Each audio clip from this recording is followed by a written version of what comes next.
આપણા સત્શાસ્ત્રોમાં ભગવાનનું નામ સ્મરણ, તમે ભગવાન રામમાં માનતા હોય, ભગવાન કૃષ્ણમાં માનતા હોય, ભગવાન મહાવીરમાં માનતા હોય, ભગવાન સ્વામિનારાયણમાં માનતા હોય, જે પણ ભગવાનના સ્વરૂપમાં તમે માનતા હો, બધા એક છે. એનું તમે નિત્ય 10-15 મિનિટ પણ નામ સ્મરણ કરો તો તમને શું લાભ છે તમને ખબર છે? હવે હું તમને સાયન્ટિફિક વાત કરું. જીવંત જીવન જીવવા માટે આ સર્વોચ્ચ વિચાર. હું તમને બધા નામ પણ આપીશ, તમે ગૂગલ પર જઈ શકો છો, એ યુનિવર્સિટીની વેબસાઇટ ઉપર પણ જઈ શકો છો.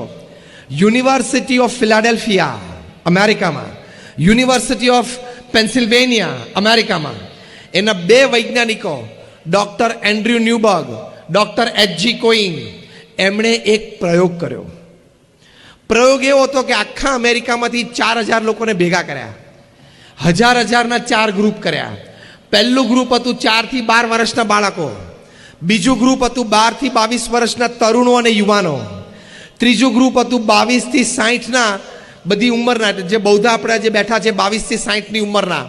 ચોથું ગ્રુપ હતું 60 to 80, 60 થી 80ના, એટલે કે રિટાયર્ડ અને વૃદ્ધ લોકો.